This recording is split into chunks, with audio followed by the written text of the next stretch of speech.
Iris reached Lantern Marsh after the final warning bell. Nobody on the pier wanted to meet her eyes. The night wind carried a smell nobody named. The last message mentioned only one blurred destination. Villagers said that place swallowed sound before dawn. Iris kept walking as the path narrowed steadily. Something small inside the bag trembled like warning. It was old crow charm once owned by Mother. Far away, the reed chapel rose like wet bones. At once, every nearby lantern went suddenly dark. Only moonlight moved across the black, shining water. Then a small voice called softly behind her. Nolan appeared carrying a lamp and several old keys. He told her to leave before the tide turned. Yet his eyes quietly begged her to remain. Nolan said each night another sound disappeared entirely. Some nights dogs vanished, other nights bells vanished. Last night someone lost the sound of speech. The last missing resident left behind pale marsh mud. That mud trail led directly toward the reed chapel. Iris asked the name everyone refused to speak. Nolan only whispered that the Raven Witch still waited. Old stories claimed it was neither dead nor alive. It only changed shape when someone remembered it. Together they crossed a wet walkway slick with mist. Old markers leaned sideways like rotting scattered teeth. Below them, deep water opened silver, unblinking eyes. Iris heard a third set of footsteps nearby. Whenever she turned around, the path grew longer. The door of the reed chapel glowed faintly blue. A single black hair had been caught there. Nolan said that was how the thing marked guests. Inside the nave, dust drifted upward instead of down. Every empty bench faced the wall instead of altar. At the center, a ring of symbols looked wet. Iris touched it and her palm turned freezing cold. Suddenly, the roof trembled as if huge wings landed. A flock of dark shapes crossed the light above. Nolan pulled her behind the old altar quickly. On the steps above, a human shape began forming. It looked female, but its neck seemed too long. An ancient hood concealed half the pale face. From its shoulders fell feathers, leaves, or ash. Iris recognized the missing crow charm within its grasp. The creature turned its head while body stayed still. Then it spoke her mother's name into darkness. That sound resembled memory more than ordinary speech. Nolan panicked and warned her not to answer. Yet that name unearthed a long-buried family secret. Her mother had fled Lantern Marsh on this night. She carried away a promise never properly fulfilled. That promise was tied to the distant tidal altar. Nolan admitted he had sent the final message. He needed one blood relative to return here. Every earlier ritual had failed before completion nearby, because the Raven Witch rejected anyone without lineage. Iris grew angry, yet still refused to leave. She needed to learn what her mother had traded. The creature retreated and pointed toward rear passage. Beyond a narrow door, tidewater was rising fast. The rear passage descended into flooded stone steps. Long claw marks remained etched across both walls. Each stair held one candle burned into blackness. At the bottom stood a door of roots. Nolan opened it using a bent stubborn key. Inside waited a cramped chamber with low ceiling.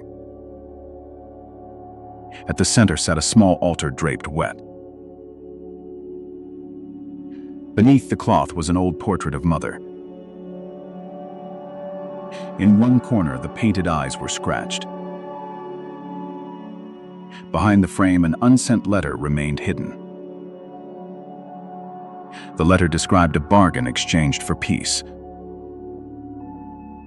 If broken, the whole region would begin losing sound. Iris understood her mother fled to break that bargain. Yet the remaining cost had fallen on locals. Nolan survived by guarding the Covenant through decades. He aged faster whenever the moon turned wrong. That was why tonight's message resembled a plea. Overhead, dripping water gathered into perfect circles nearby. Those circles merged slowly into one dark mirror. Inside it, the Raven Witch appeared clearer than ever. It had not come to kill but finish. What it wanted was the living voice of Iris. That voice would silence the land for 10 years. Iris refused, and the mirror cracked everywhere instantly. From every crack, dozens of whispers poured outward. They were the voices of earlier missing residents. Each voice repeated only one unfinished sentence softly. One sentence insisted the bargain was never fair. Another warned the keeper always became final offering. Nolan stared in shock as both hands turned gray. He had been the final link all along. The Raven Witch used him until blood returned here. Iris pulled him running from the flooding chamber. Behind them, Mother's portrait burned without any flame. Cold fire opened a route toward the tidal altar. Outside, all of Lantern Marsh glowed like a dream. Residents stood beside the road as though sleepwalking. Their mouths opened, but no sound emerged out. Every lantern tilted slowly toward the distant tidal altar. At the center, water coiled upward into stairs. The Raven Witch climbed each stair without touching water. It invited Iris onward with one patient bow. Nolan knelt down, knowing his remaining time faded. He gave her final key and begged no pity. To break the pact, she had to unlock ritual. If she failed, the region's voices vanished forever. Iris steadied herself and climbed the watery stairs. Behind her, the sky began shedding dark feathers. Atop tidal altar stood a slanted moon-carved stone. Raven Witch raised the crow charm like a key. Iris pretended agreement, then turned away suddenly nearby. The mark on her hand split the lock. Every thread snapped apart as the Raven Witch screamed. Sound rushed back while villagers collapsed altogether. Nolan smiled faintly, then faded back with tide. Before vanishing, he handed over Mother's final letter. The letter warned never watch when it unmasks. Dawn arrived, but many memories still remained missing. Her phone suddenly caught Mother counting backward nearby. Iris turned back and found the water watching. Drought exposed Blackwater Lake's drowned church steeple again. Hydrologist Iris arrived after hearing impossible underwater bells. The bells rang only during perfectly windless nights. Her mother vanished there 27 years earlier. Police found her shoes arranged beside dry reeds. No footprints ever entered or left the shoreline. Iris carried sonar records and her mother's compass. The compass pointed straight downward instead of north. Retired priest Rowan waited beside the cracked pier. He begged Iris to leave before sunset arrived. Rowan remembered villagers abandoning Blackwater during one storm. They claimed something tall walked across flooding water. Salvage diver Kellen dismissed every supernatural rumor immediately. He wanted the church bell's antique silver clapper. Old photographs showed no bell inside that tower. Yet tonight, bronze echoes rolled beneath their boat. Sonar revealed streets beneath 40 meters of water. Every street curved toward the submerged church square. One moving shape followed directly beneath their hull. Its antlered outline resembled dead reeds walking upright. Kellen descended first, wearing a weighted diving suit. Iris followed with cameras sealed inside paper housings. Their lights found houses preserved beneath Blackwater. Curtains still moved behind windows without any current. Dinner plates waited beneath layers of pale silt. A child's wooden boat floated inside a bedroom. Rowan's frightened voice crackled through their damaged radio. He warned them never to answer familiar voices. Iris heard her mother calling from the church. Kellen heard coins spilling somewhere below the tower. They entered the church through shattered paper doors. Pews faced backward toward a wall of reeds. Hundreds of names covered stones beneath transparent tape.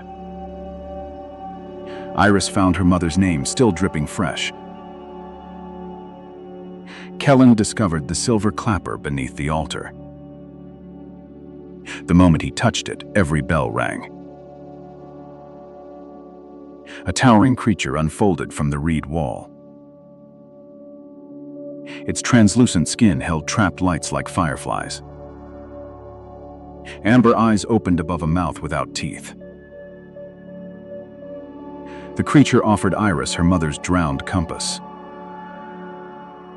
Kellen raised the clapper and currents twisted violently. The creature struck no one, only blocked escape. Iris noticed chains wrapped around its reed antlers. Each chain connected toward homes across the village. The creature guarded something beneath the church floor. Iris signaled Kellen to return the silver clapper. He refused, claiming it financed his family's debts. The church floor opened beneath his heavy boots. Blackwater dragged Kellen into a hidden crypt. Iris followed downward while the creature watched silently. The crypt contained jars filled with glowing memories. Inside one jar, Iris saw her mother laughing. Another jar held Rowan preaching before terrified villagers. A third showed Kellen stealing from flooded graves. The village had traded memories against rising waters. Each surrendered memory became another protective lake barrier. Rowan's congregation selected victims unable to refuse anything. Iris's mother discovered the arrangement and strongly resisted. She tried releasing every stolen memory simultaneously that night. The resulting flood swallowed Blackwater in one night. Rowan confessed through radio static above the lake. He had sealed Iris's mother beneath the tower. The reed creature was once the village bellkeeper. Villagers transformed him through desperate forbidden water magic. He guarded memories so the dam remained strong. Kellen broke another jar while searching for treasure. Forgotten voices suddenly burst throughout the submerged streets. Houses trembled violently as their missing histories returned. The lake surface began rising despite continuing drought. Iris found her mother's jar beneath the bell. Its glass was cracked but still tightly sealed. The creature placed one claw against Iris's chest. She suddenly remembered a childhood night near Blackwater. Her mother had carried Iris toward the church. Rowan took Iris while bells drowned her screams. Her mother surrendered herself to save her daughter. Iris had buried that memory through childhood trauma. The creature offered Iris two choices without speaking. Break the jar and release every barrier forever. Or leave her mother trapped forever beneath Blackwater. Kellen demanded Iris choose treasure over one ghost. He swung the clapper against the creature's chains. Several heavy chains snapped, releasing roaring currents outside. The creature collapsed as reeds scattered through darkness. Iris grabbed her mother's jar and fled upward. Kellen followed closely, still holding the silver clapper. The church tower emerged above the churning lake. Rowan rang a handbell beside the broken pier. Each ring tightened remaining chains around the creature. Iris realized Rowan still controlled the old ritual. She opened her mother's jar before everyone watching. Golden memories poured across water like burning film. Rowan dropped the handbell and desperately begged forgiveness. Iris's mother's glowing shape appeared beside the creature. She touched its antlers, breaking the final chains. Water rushed toward town through ancient drainage tunnels. Kellen suddenly blocked Iris's only path toward safety. He wanted the released memories sold as evidence. The creature seized Kellen's clapper, not his body. Kellen vanished when his reflection entered the lake. No splash or bubbles marked where he disappeared.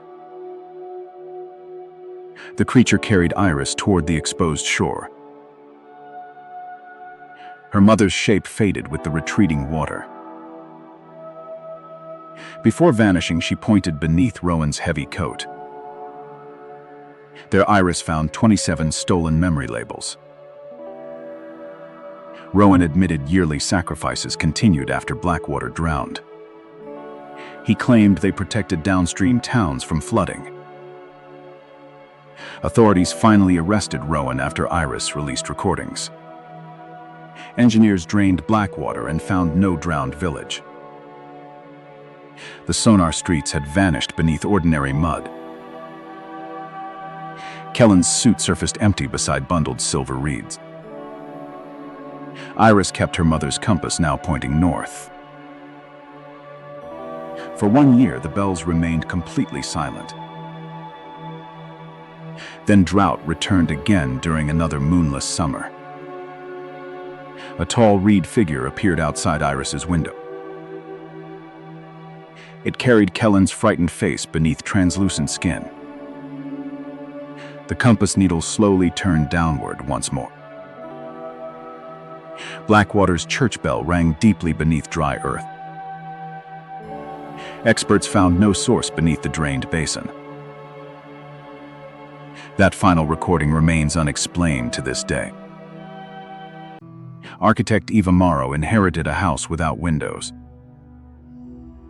Number 13 appeared only after sunset each evening. Neighbors called it the house that borrowed shadows. Eva's partner Julian vanished while surveying its basement. Police found his flashlight but never his shadow.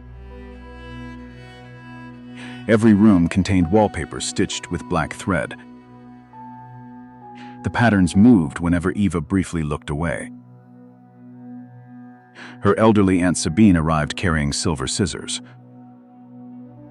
She warned Eva never to stand between mirrors. Collector Dorian Pike offered millions for the property. Dorian claimed the house belonged to his family. His shadow arrived several seconds after every movement. Sabine recognized that delay and locked every mirror. She called Dorian a tenant wearing borrowed skin. Eva angrily demanded answers about Julian's sudden disappearance. Sabine opened a seam along the hallway wallpaper.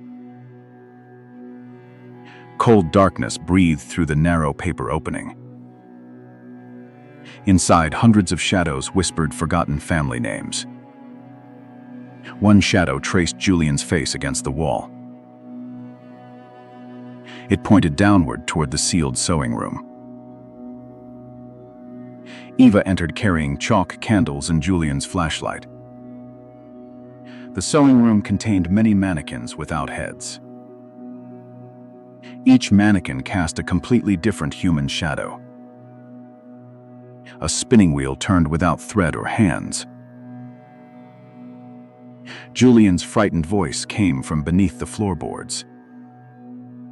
Dorian locked the door behind Eva and Sabine. He wanted the oldest shadow hidden inside Eva. Eva's shadow stretched toward Dorian before she moved. Sabine cut the shadow using her silver scissors. Black thread poured from the wound without blood. Eva collapsed while another woman appeared behind her. The stranger wore Eva's face in antique mourning clothes. Sabine called her mistress Orla, the first owner. Orla had built the house during a plague. She stitched dying people's shadows into protective walls. The ritual kept sickness outside but trapped identities. Generations later, residents still fed the wallpaper shadows. Dorian's ancestors supplied servants, debtors, and unwanted relatives. Sabine's family had secretly guarded the silver scissors. Eva carried Orla's final unclaimed shadows since birth. Dorian believed joining Orla would grant endless life. He opened every locked mirror with one brass key. Reflections stepped outward while their owners remained frozen. Each reflection wore faces stolen across different decades. Eva used chalk to circle Julian's moving silhouette. The silhouette pulled her through the stitched wall.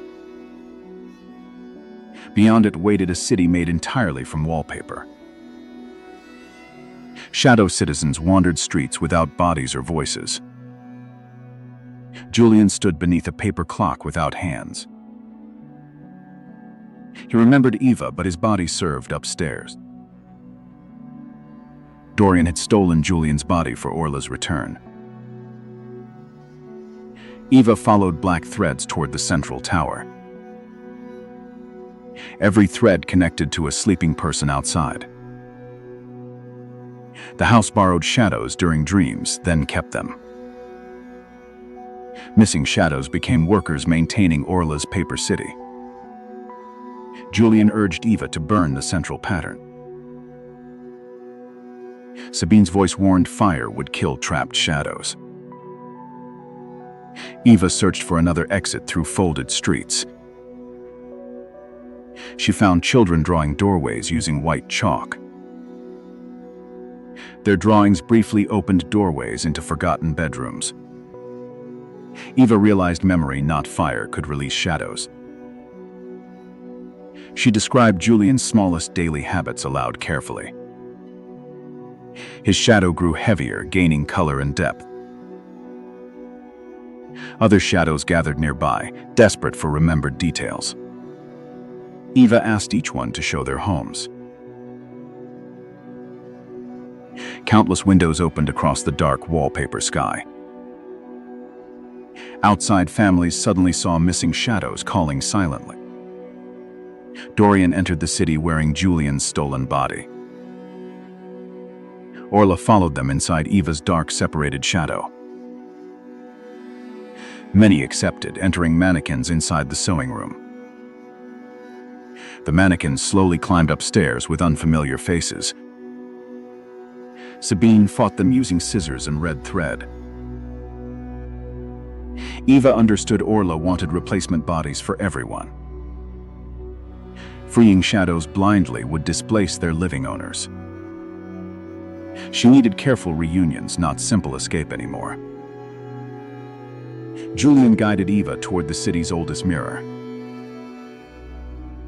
The mirror showed Orla before plague magic changed her. She had lost 3 children within one winter. Her first ritual attempted preserving their final shadows. Dorian's greedy ancestors corrupted grief into profitable immortality. Eva called Orla by her forgotten birth name. The paper city trembled as Orla remembered motherhood. Her shadow finally released Eva and faced Dorian. Dorian tore Julian's body away from its shadow.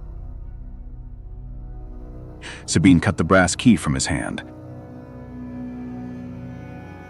Every mirror suddenly slammed shut except the oldest. Orla offered Dorian the endless life he wanted. She sealed his shadow inside the empty paper city.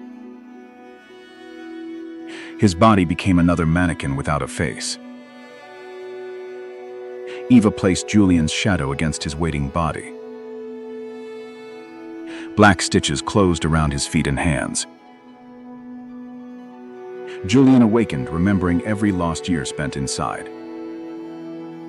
Orla opened windows, linking shadows with rightful owners. Across the neighborhood, sleeping people suddenly woke screaming. Their returned shadows carried memories from other lives. Some owners rejected shadows they no longer recognized.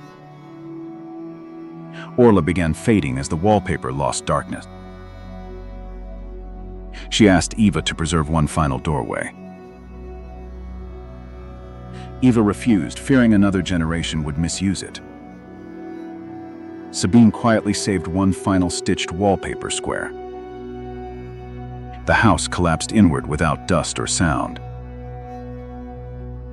Morning revealed an empty lot beside Briar Lane.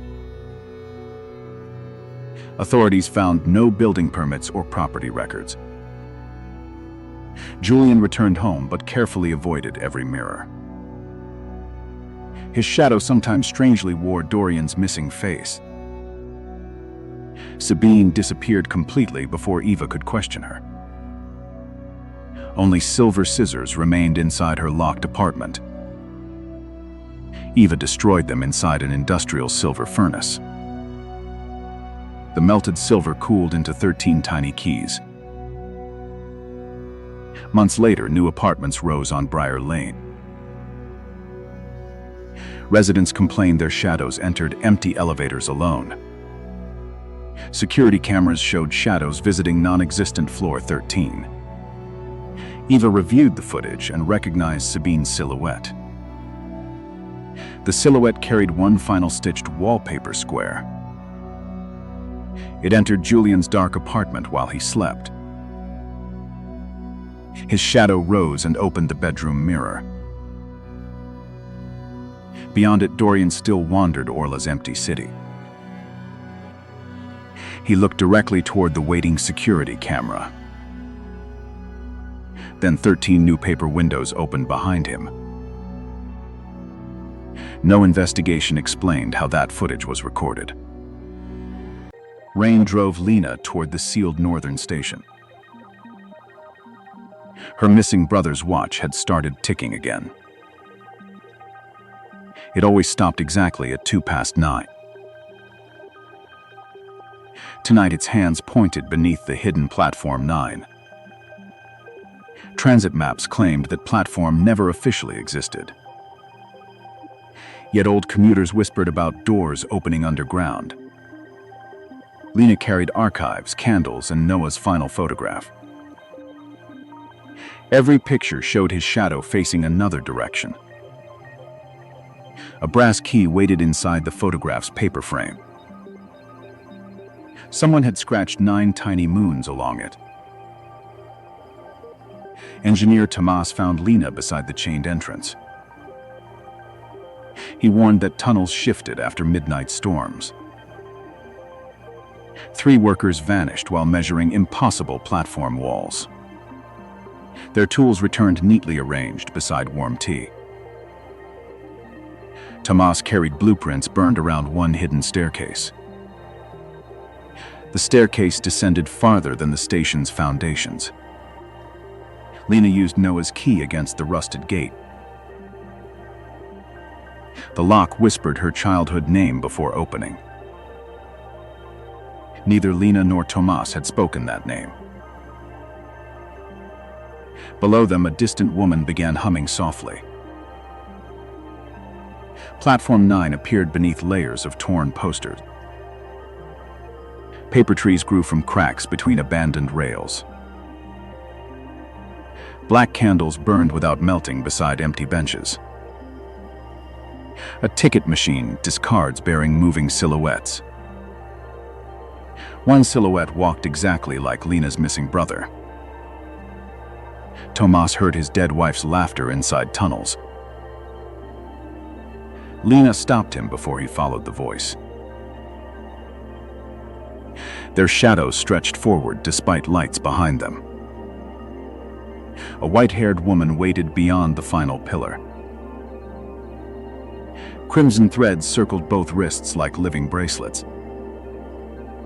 The woman introduced herself only as Mother Vera.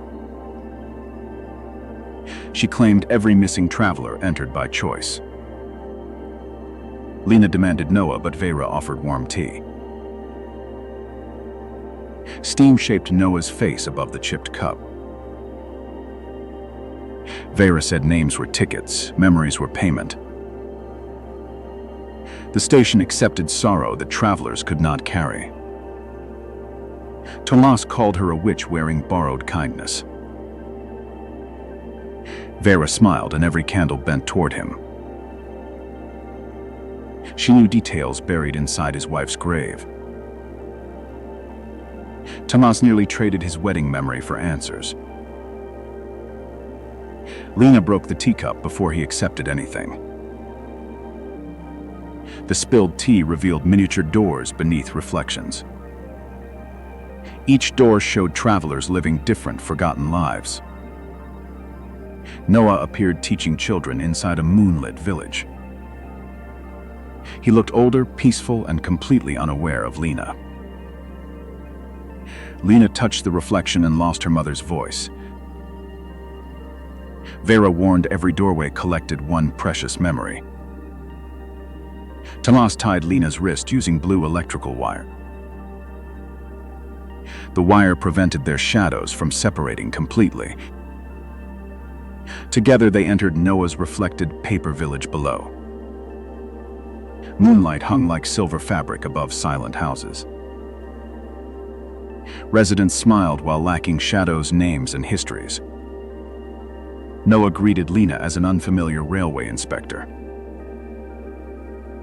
Her photograph meant nothing inside his peaceful world. Vera appeared through every window simultaneously, still smiling. She said Noah surrendered memories to escape unbearable guilt. Their father died after Noah ignored one telephone call. Lena had blamed Noah for 7 bitter years. Her anger became the chain keeping him underground. Only forgiveness could reopen his abandoned real-world shadow. Lena confessed she had ignored their father's earlier warning. Noah finally remembered her voice, but not her face. The village sky cracked across its silver paper moon. Shadowless residents screamed as forgotten memories returned violently. Vera ordered Lena to close the doorway immediately. Tomas found hundreds of names stitched beneath tracks. Several names belonged to travelers reported missing recently. Others dated back before the railway was constructed. Mother Vera had guarded this crossing for centuries. Without her bargains, the trapped dead entered living dreams. Tomas realized destroying Vera might release something worse. Lena refused another bargain written through stolen memories. She offered Vera the truth everyone had hidden. The station survived because frightened officials fed disappearances. Old transit directors knew exactly what Platform 9 required. Tomas found their signatures beneath fresh crimson wax. Vera admitted officials chose victims, not the station. She had preserved travelers from crueler surface lives.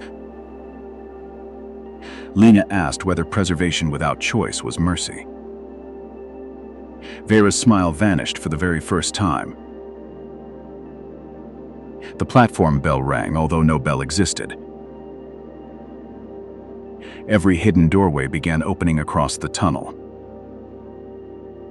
Forgotten travelers wandered outward, holding incomplete identities and names. Some begged Vera to restore their peaceful ignorance. Others attacked mirrors, showing families they had abandoned. Noah chose to leave despite remembering his guilt. Tomas guided survivors toward the rusted emergency stairs. Vera remained beside the widening black doorway alone. Something enormous scratched the darkness behind her silhouette. She revealed the station was actually a prison. Each surrendered memory strengthened locks around the ancient prisoner. Freeing everyone had weakened every ancient protective seal. Lena offered her happiest memory to repair them. Noah refused, offering all his remaining years instead. Vera rejected both sacrifices and cut her bracelets. Crimson threads spread across rails like burning roots. The ancient scratching stopped beneath tightening paper walls. Vera aged rapidly while every doorway folded shut. She ordered Lena to remember her true name. Then Mother Vera vanished inside falling white hair. Dawn found survivors gathered above the sealed station. Officials called their stories coordinated mass hallucinations and panic. Noah remembered Lena, but forgot 7 missing years. Tomas recovered blueprints showing no northern station whatsoever. Workers filled the entrance using concrete and steel. Lena kept Vera's brass key inside Noah's watch. The watch stopped again exactly at 2:09. For months, nothing unusual happened beneath the city. Then commuters reported humming inside newly opened tunnels. Cameras captured white hair passing through solid concrete. No face appeared, only crimson threads trailing behind.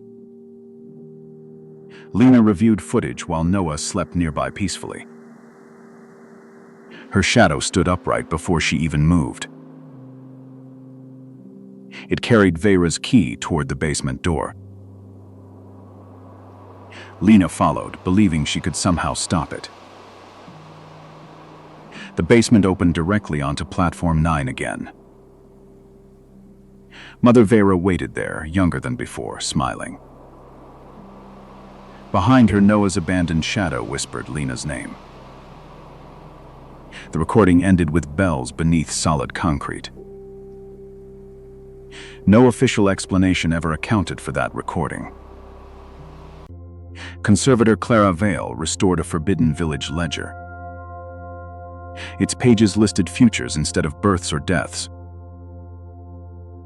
Every year, one resident's remaining years mysteriously disappeared. The town called it St. Elsbeth's Sacred Blessing. Clara knew Elsbeth was actually her witch ancestor. Museum portraits showed Elsbeth never aging across centuries. Mayor Gideon Ash demanded Clara surrender the ledger. That night, silver moths covered Clara's apartment windows. One silver moth carried Elsbeth's miniature handwritten warning. The warning said, "Tomorrow truly belonged to nobody." Clara returned secretly to the locked village museum. The ancient ledger opened itself beneath moonless skylights. New ink wrote Clara's name across tomorrow's page. A young woman stepped from Elsbeth's oldest portrait. She wore indigo paper layers and silver moths.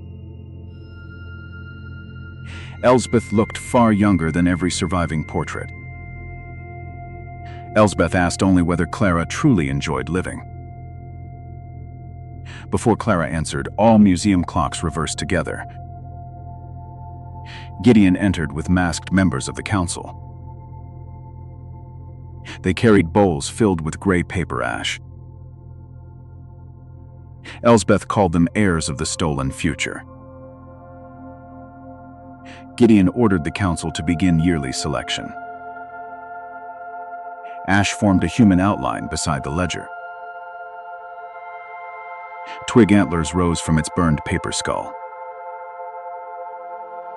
The Ashman pointed toward Clara without eyes. Her name suddenly glowed across his hollow chest. Elsbeth cut the glowing letters using one fingernail. The Ashman screamed through every museum portrait. Gideon said Elsbeth's spell had preserved their town. 3 centuries earlier, plague approached from eastern roads. Elsbeth completely stopped time around the village boundary. But frozen time demanded one stolen future yearly. The council chose outsiders, servants, and inconvenient residents. Their stolen years fed the town's suspended clock. Elsbeth eventually rebelled against the council's growing cruelty. They trapped her living shadow inside painted portraits. Gideon's family continued the selection through secret ceremonies. Clara asked why Elsbeth never broke the spell. Elsbeth revealed breaking it restored 3 missing centuries. The entire town might collapse into accumulated time. Gideon offered Clara complete exemption for lifelong silence. He showed her a room of preserved relatives. Clara's grandmother sat there, unchanged since 1980. Instead, the council secretly stored her unfinished years. Elsbeth warned touching her would transfer Clara's future. Gideon touched Clara's frozen grandmother using black gloves. For one brief breath, she opened frightened eyes. She whispered Clara's childhood nickname and instantly froze. Clara agreed to help Elsbeth end the selection. They needed the original village clock's missing hand. Gideon had hidden it beneath the council hall. The Ashman guarded tunnels beneath ceremonial ash. Clara carried the ledger while Elsbeth carried moths. They entered tunnels through a portrait's dark background. Each painted tree held faces of sacrificed residents. Their mouths repeated futures they had never lived. Clara heard her own future among countless whispers. She would expose Gideon, then mysteriously vanish unmarried. Elsbeth said written futures were only stolen possibilities. The Ashman emerged from a burning doorway. Its twig antlers carried dozens of ticking watches. Elsbeth surrounded it using countless silver moth wings. The creature swallowed moths and suddenly became brighter. Clara opened the ancient ledger to blank pages. She wrote the Ashman's forgotten human name. The creature slowly transformed into blacksmith Abel Marr. Abel forged the original clock hand centuries earlier. The council sacrificed him to power Elsbeth's spell. Gideon's ancestors completely erased Abel from every record. Remembering his true name weakened the burning ash. It was secretly embedded inside Gideon's ceremonial cane. Clara and Elsbeth finally reached the council hall. He had secretly accelerated the selection before dawn. Clara's grandmother stood silently among the chosen victims. Gideon demanded Elsbeth immediately restore the original bargain. Elsbeth admitted she had authored its first cruelty. Fear made her sacrifice Abel without his consent. Clara realized Elsbeth was both protector and criminal. She took Gideon's ceremonial cane during their argument. The missing clock hand suddenly slid from inside. Gideon lunged, but countless silver moths covered him. Clara inserted the hand into the village clock. Ancient time thundered through every village street simultaneously. Buildings rapidly aged, cracked, then returned to normal. Residents suddenly changed ages with each violent heartbeat. The council members became dust inside their robes. Gideon remained young because his future was empty. He had already spent every stolen year completely. Elsbeth began aging across 3 centuries at once. Elsbeth asked Clara never to forgive her completely.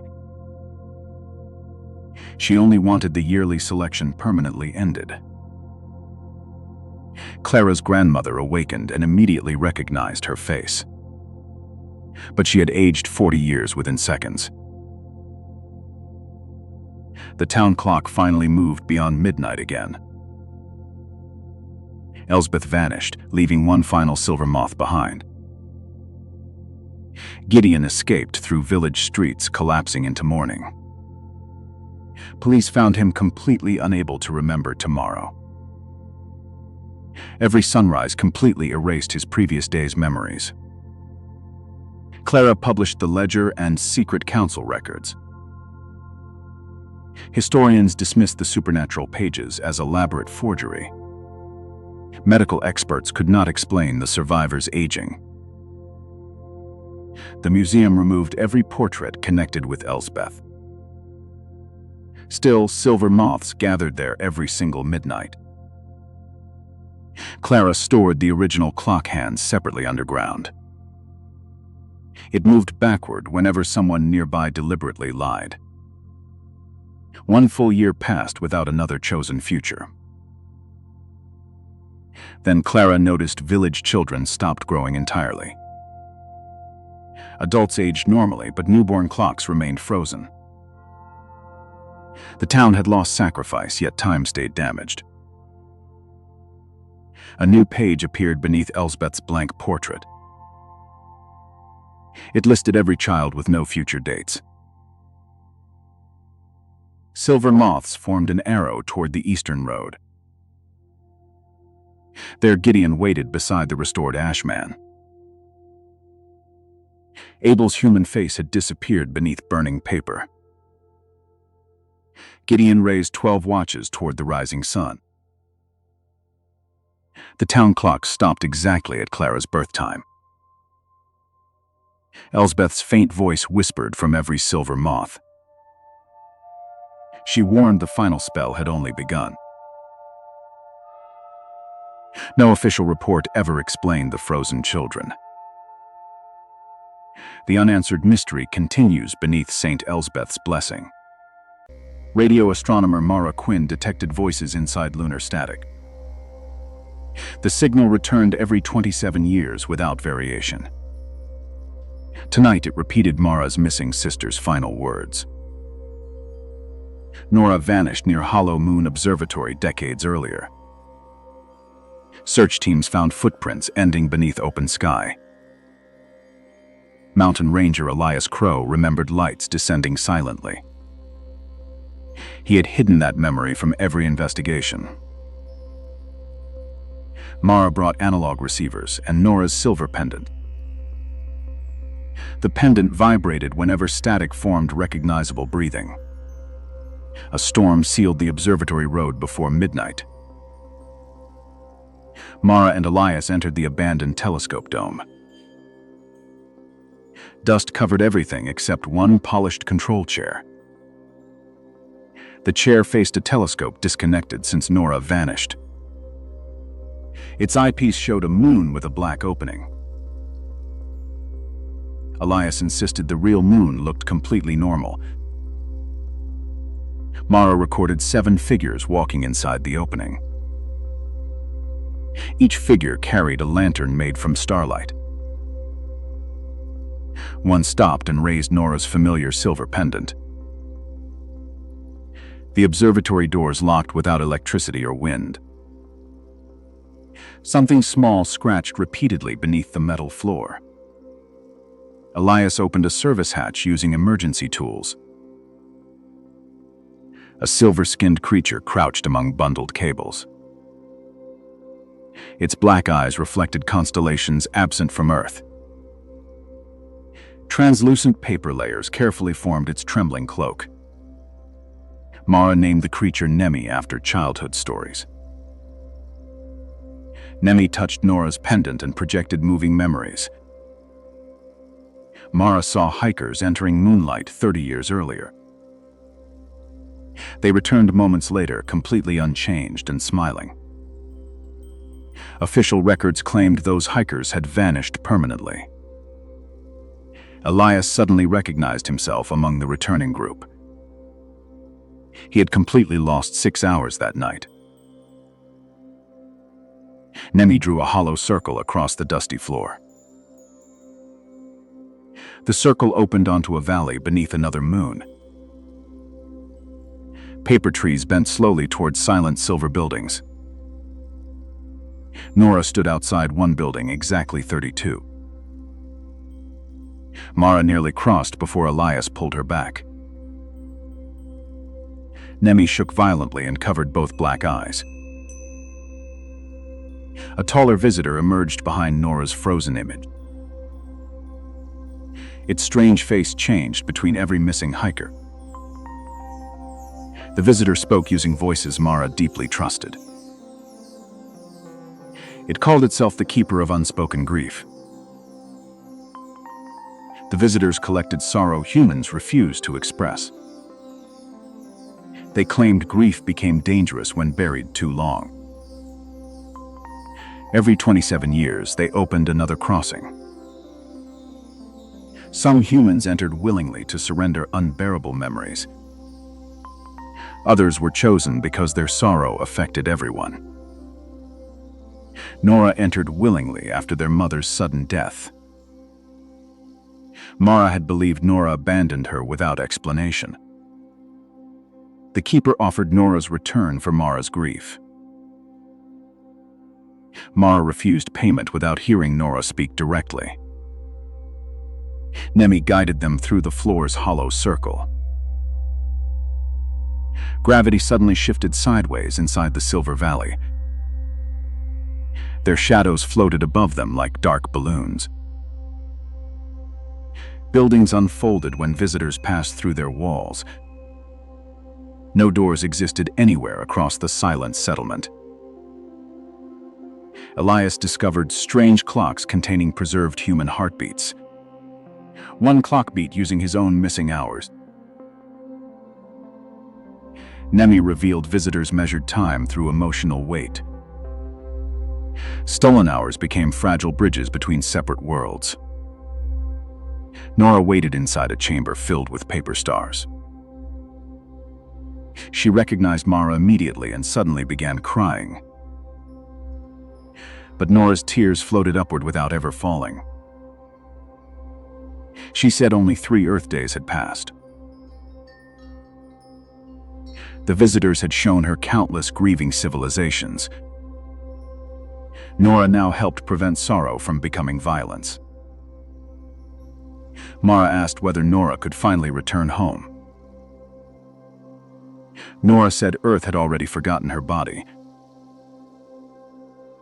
Only Mara's memory still anchored her human shape. The keeper entered slowly, carrying 7 extinguished lanterns. It announced Earth's crossing would close at sunrise. One traveler could return while another remained behind. Elias offered his life to repay hidden evidence. Nora refused because guilt was not honest sacrifice. Mara desperately searched the chamber for another solution. Nemi opened a lantern containing Earth's accumulated grief. Inside swirled wars, funerals, losses, and unspoken apologies. The lantern was cracking beneath unbearable emotional weight. The keeper intended releasing everything during the crossing. Nora admitted visitors were no longer fully controlling it. Human grief had become stronger than their vessels. If released, millions would relive strangers' worst losses. Mara proposed broadcasting grief through radio waves gradually. The keeper doubted human minds could survive exposure. Elias connected analog receivers across the silver chamber.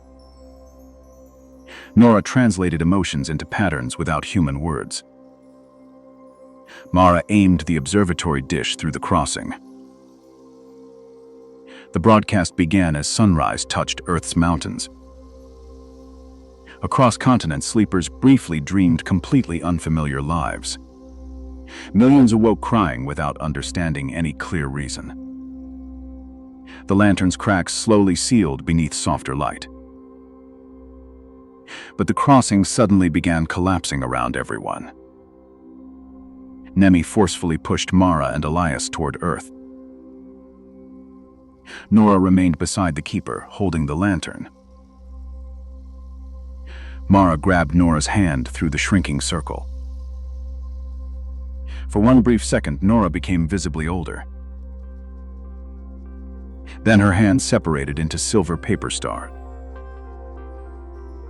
Mara fell inside the observatory as sunrise arrived. Elias returned after missing another 6 hours completely.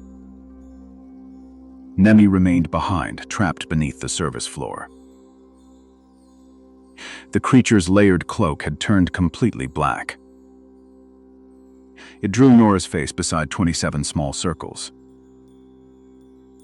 Authorities confiscated every receiver and sealed the dome.